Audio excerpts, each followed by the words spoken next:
Meet Sadiq Mohammad, a Nigerian entrepreneur who is building one of Nigeria's fastest growing animal farms. We focus a lot on quality. So we produce animals that are much bigger than average, and we also sell the seeds to other farmers.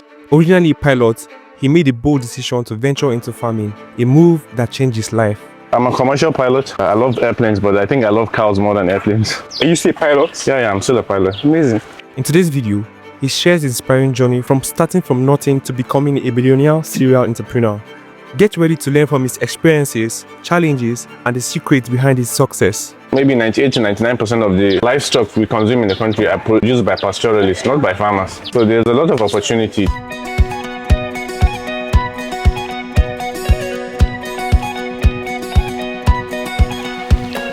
Hi, my name is Sadiq Mohammad. I'm the CEO of Neem Farms, and you're welcome to our demonstration farm. Thank you. And then maybe later we can drive to the farm and see what we do over there as well. Okay. What inspired you to start Neem Farms, and what's your story like?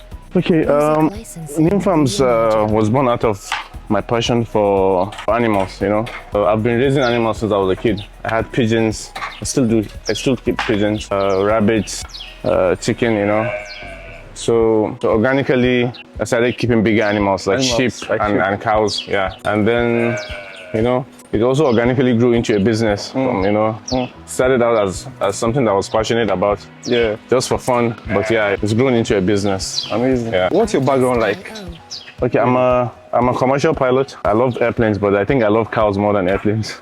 So you were into pilot school or something? Yeah, I went to flight school. Wow. Are you still a pilot? Yeah, I'm still a pilot. Amazing. So I've been flying for a long time, maybe over 15 years now. Wow. Like I said, I've always loved animals since I was a kid. I started out with, you know, keeping pigeons, rabbits, chicken. And then as I grew, I developed interest in bigger animals as well, like cattle and sheep. And then, you know, it organically grew into a business because there's a huge demand for beef in the country, you know. We've got a massive population of 200 million people. Yeah. There's a huge demand for protein, you know. Protein, yeah.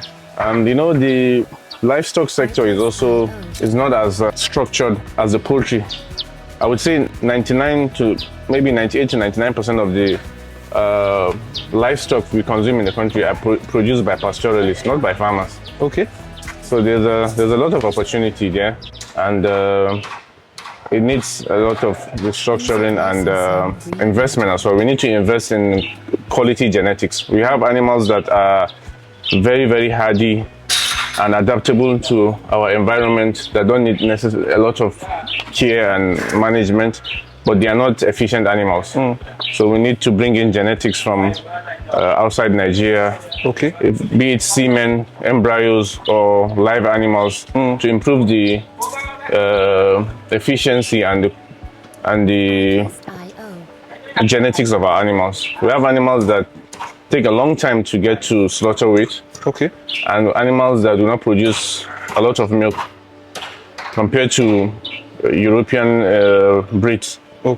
So I'll show you some animals over there. We have some animals that are crossbreeds between our local animals and foreign breeds. Foreign breeds. Yeah, exactly. Okay. And then I will show you one of the cows over there. She was imported from South Africa.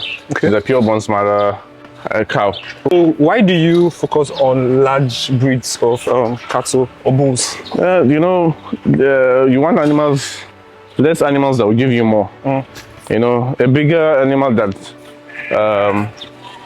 has a lot of meat is better than keeping a lot of animals that don't pack a lot of muscle. Yeah, exactly. So these animals, we didn't breed these animals, we bought and fattened them. Okay. These are some of the animals that were bred on the farm. So we look for animals that have good conformation, then we fatten.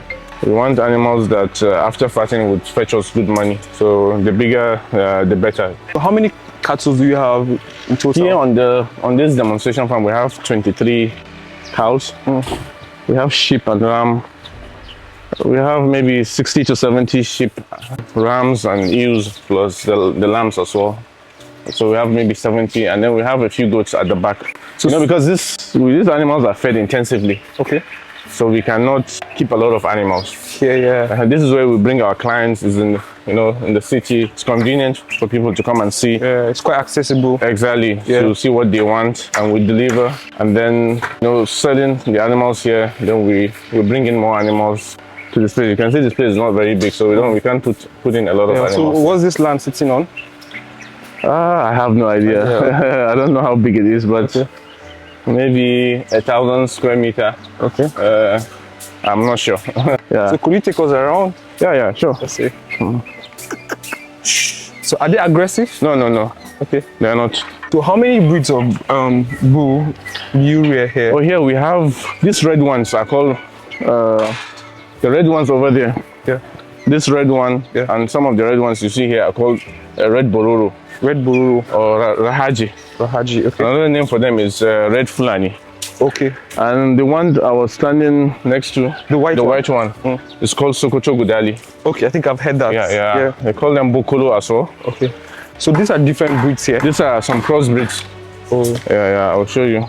You see the ones without the hump. Crossbreeds. The Turin breed, the European breeds. Do not have humps. The Zebu type cattle found in what's Zebu type? Zebu, the breeds with hump. Okay, with the humps. Are the ones that have hump. You find them in some parts of Africa and the Indian subcontinent. India, Bangladesh, Pakistan. We've got Zebu breeds as well over there. Yeah. So you see, like this cow is a crossbreed between our local Sokoto Gudali. She's a crossbreed between our Sokoto Gudali and Cimental. So the main reason why we do the crossbreeding is we want to improve the growth rate and we want to produce animals that would mature faster and still being adaptable and still being hardy to thrive in this environment you get. So she's an F1, meaning she's a first filial generation. She's 50% Cimental and 50% Bokolo. So she retains that ruggedness and so hardiness. They have that ruggedness. Exactly, from the Bokolo genes. From Bokolo genes. And then that fast maturity and also Cimental is a dual purpose animal, so the milk yield is going to be much higher than a pure Bokolo, and she's only 2 years old. Wow. Yeah. That cattle is 2 years old. Yeah, she's 2 years old. Wow, and it's that big. Yeah. This is a pure Sokoto Gudali. Okay. Yeah. She's a pure Sokoto Gudali. I see. Even the Sokoto Gudali is the good breed that you have. Yeah. We select. We just don't buy. This animal was born here. She's 2 years old too. Wow. She's got a very good sire. The sire was an exceptional bull that produced very fertile daughters, and he produced calves that really grew very fast. Wow. This cow, a normal Sokoto Gudali, an average Sokoto Gudali, gets to puberty at 2 years to 3 years of age. Okay. But this cow became pregnant at 1 year, 4 months. Oh wow. 16 months of age. Unfortunately, we lost the cow. She calved like less than 2 months ago, maybe 6 weeks ago, but we lost the cow, and she crossed yesterday. What's the average offsprings for this? No, a cow in a cow's lifespan would produce maybe 10 to 15 cows on average, because the gestation period is 9 months, and then after a cow gives birth, it needs a bit of time, maybe 2-3 months to recuperate, before it takes in again, and then wait for another 9 months for it to give birth. We produce animals with good disposition. It's one of the I could tell when I stepped in here. It's one of the things we select, one of the traits we select in breeding. Animals with good disposition. And why is that important? Exactly. You see, there's people walking around. You've got people walking around. You also interact with the cows. So you don't want to produce aggressive animals that would harm your employees. You get what I'm saying? Yeah. Those cows that you see roaming around are cows that are not produced through selective breeding. You get what I'm saying? There's a lot. There's maybe 100 of them. Whichever male gets lucky mates any cow that is on heat and she becomes pregnant. But here we select. There's certain traits will growth, conformation, disposition. These are some of the traits we we look at exactly when selecting sires. You get, so these animals. I'm just used to carrying this, not because I'm carrying this because I'm worried about being attacked by one of these animals. No, it's just I'm just used to carrying the stick. So they have very, very good disposition. And you know, a calm animal that is not jittery and is not shy or aggressive towards people gains weight easily. Yeah, true. Because it's calm. It's It just, calm. What is about eating? Exactly. Just eat, drink water, and rest. But an aggressive animal is always looking out. They are very jittery animals that actually don't really gain weight and they don't do very well. I agree with you. So that's why we want calm animals. It's also safer. You create a safer environment for people that work there and you yourself. So disposition, temperament is very, very important when you breed. That is one of the cows that we imported, the Bonsmara. You can see she's solid. She packs a lot of muscle. It looks like what I've seen. It's a beef breed. It's about Botswana, South Africa. It was developed in South Africa actually. The Bonsmara was developed in South Africa because what happened is when the Europeans, the Dutch Europeans settled in South Africa, they came in with a lot of animals. But the animals they brought in from Europe were not thriving. They were not doing very well. Because you know Africa is hot, there's a lot of parasites and all that. So they now decided to create a breed that would be very, very efficient and also adaptable to the environment. So they crossed the English Shorthorn, Hereford, which are very good beef breeds. And then they cross them with an Afrikaner breed. Afrikaner breed is indigenous to South Africa. It's a robust breed that can survive in the harsh African climate, and then they have very good resistance to parasites and also the heat. They've got heat tolerance. So they combine these three breeds to produce the Bonsmara. So at the moment, 40% of registered animals in South Africa are Bonsmaras. Because they were bred to thrive in that environment, and they do very well. They produce very good meat. You know, the European beef breeds produce better quality meat than ours. Our meat is a bit chewy, it's lean. The beef they produce has got better marbling. So when you grill it, it's more tender and it's more flavorful because of the intramuscular fat in the meat. So they still have that trait. They maintain the trait of the carcass quality trait, and at the same time being very, very hardy. So they are good for steak. Excellent for steak.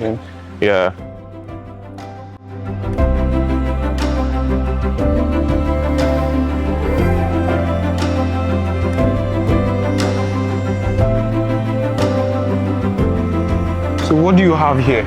So, you know, you want to meet the nutritional requirement of your animals, and at the same time you want to make it as affordable and as should I use cheap as possible. You get, so we use a lot of crop residue like beans pod.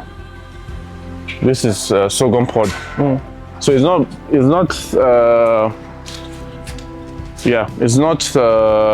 what do you call it, it's not, it does not have high nutritional value, but it's fiber. You know, the animals, the ruminants need a lot of fiber. Exactly. So we in our feed formulation we use this crop residue just to you know make it not so expensive, because you know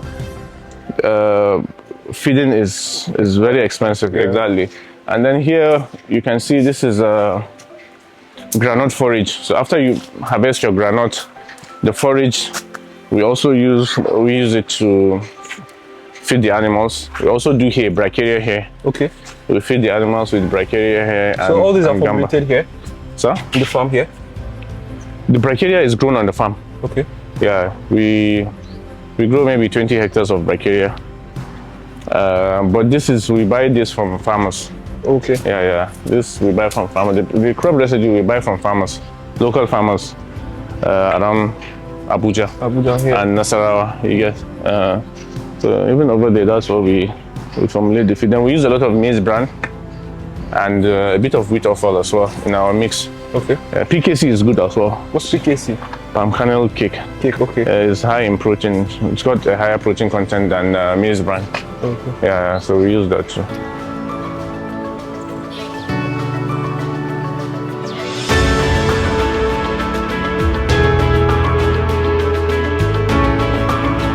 So you see, this is one of our very good heifers. She's 1 year, 1 year, 7 months old. Wow.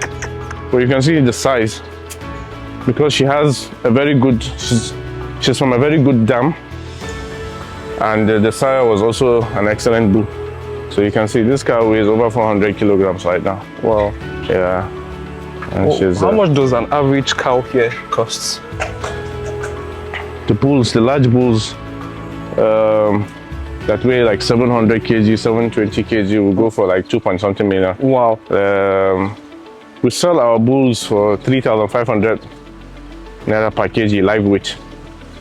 Yeah, so that's what we do. 3.5 per kg. So we've got bulls that are 720, 750, some less than 700 kg. Oh. Yeah. There's a very famous bull, Angus bull, from Old White Sires in Texas. His name is Sits Wisdom. He's a very good, he's a quality Angus bull. So he's the sire of this bull.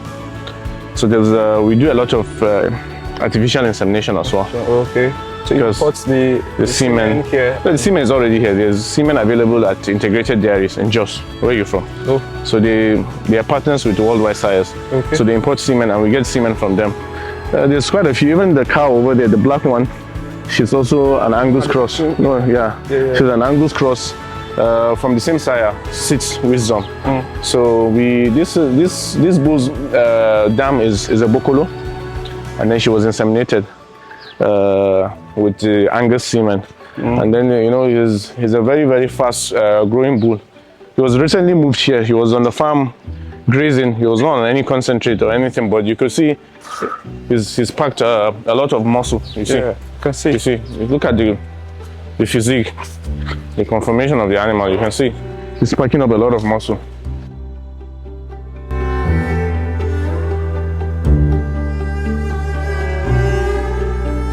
So where do you see the future of agriculture and also the future of Neem Farm in the next 5 years? 5 years is not a very long time. Yeah, it's not. In farming. 5 years is not a very long time in farming, but yeah, I see growth. Like I said, we didn't start big. We're still a small farm. It's still growing, but it's a business that started small and it has been growing organically. You get. So I see us getting into more supermarkets, getting into more restaurants, because we do supply animals to a few restaurants and some supermarkets. And also providing more seeds to other farmers that are into genetics. One of the reasons why we stand out is because our animals are animals of quality genetics. We produce not a lot of quantity, but quality animals. You get. So I see us improving on that, and yeah, just growth. Nigeria has a big population. Farmers, I should say, have a very good future, because Nigeria has a very huge population. You don't even worry about exports. People talk about exports, forget about exports. We have over 200 million people. Yeah. There's always going to be market for your product. Yeah. And yes, people should just, I know it's tough, but people should just hang in there and keep pushing, and brighter days are ahead. Do you think farming is the future for us in Africa? Yeah, of course. Of course. Africa has very fertile land. I think we've got the most fertile land among other continents. We've got a young, healthy population. And it's very sad that we import a lot of food. The amount of rice imported into Africa is quite a lot. It's a lot. Nigeria imports approximately $2 billion worth of dairy products every year, because 98% of the milk we produce is imported. Pig milk, Dano, all this milk are imported and then packaged in Nigeria. You get what I'm saying? If you look at farms like Al Rawabi or Al Marai in the Middle East, Al Rawabi is in Dubai, in the UAE. Al Marai is in Saudi Arabia. They are running farms that farms in the desert. Here, you can grow your pasture and feed your animals. They can't grow their pasture. They have to import pasture. They have to import everything to feed those animals, and they're still making it happen. You get what I'm saying? Al Rawabi produces, I think, about 500,000 liters of dairy product every day. Almara is even bigger. You know what I'm saying? But Nigeria, you can grow your silage. Look, that's maize over there. It's the dry season. Look at maize growing in the dry season because there's a river there and it's been irrigated. You know what I'm saying? There's no rain for some. My friend visited a farm in Morocco in the desert. They only get rain maybe once in a year. Could you imagine? There's a massive farm. They have over 500 dairy animals on that farm. They are producing milk, cheese, and all those things. We don't have that in Nigeria. True. So, like South Africa is doing well. Kenya, the likes of Kenya, Tanzania, Uganda is also a powerhouse in dairy and livestock production. But Nigeria, we have the biggest population, but we are lagging behind, you know. So I think more people should come into farming. And you know, it's not something that it takes time, to be honest. It's not something that you just invest today and make returns immediately. It takes time, you have to be patient. But there's a future and there's a lot of potential, you know, in agriculture. So for a young person watching this video, a young African entrepreneur who is watching this video, what would be your advice for them? For someone who wants to go into cattle farming, agriculture, or anything at all? Yeah. My advice to aspiring farmers or young people trying to get into farming is, you know, start small and grow. Start small. Always start small. You know, it's good to start small because when you're starting, you don't have a lot of skills, you don't have a lot of knowledge in the business. You start small, you learn. The losses are less when you start small, and then you can grow organically. When you start big, you pump in too much money, you start it, and you lose. Then you get demoralized and you quit. You're discouraged. But when you start small, you learn. Farming is something you learn by doing. You get what I'm saying? It's not just by opening textbooks and reading online. Or no, you have to do it. When you do, you have to practice. When you do it, that's when you learn. So that would be my advice for young people trying to get to just start small and then grow and be positive. All right. Yeah, that's that. There's always going to be challenges. Whatever you do, it's not just in agriculture. If you're a filmmaker, you're a model, a content creator, whatever you're doing, there's always going to be challenges. But the most important thing is to love what you do and be passionate about what you do. That will take you over the line, even when times are hard. You keep pushing yourself because it's something you enjoy doing. Yeah, so that would be my advice. My takeout would be start small and grow from there. Exactly. Yeah. So hope you enjoyed this video, and if you did, I'll drop details of Neem Farm down in the description. Make sure to check them out. And if you enjoyed this video, as I said, like, share, and subscribe. I'll see you in the next video. Peace.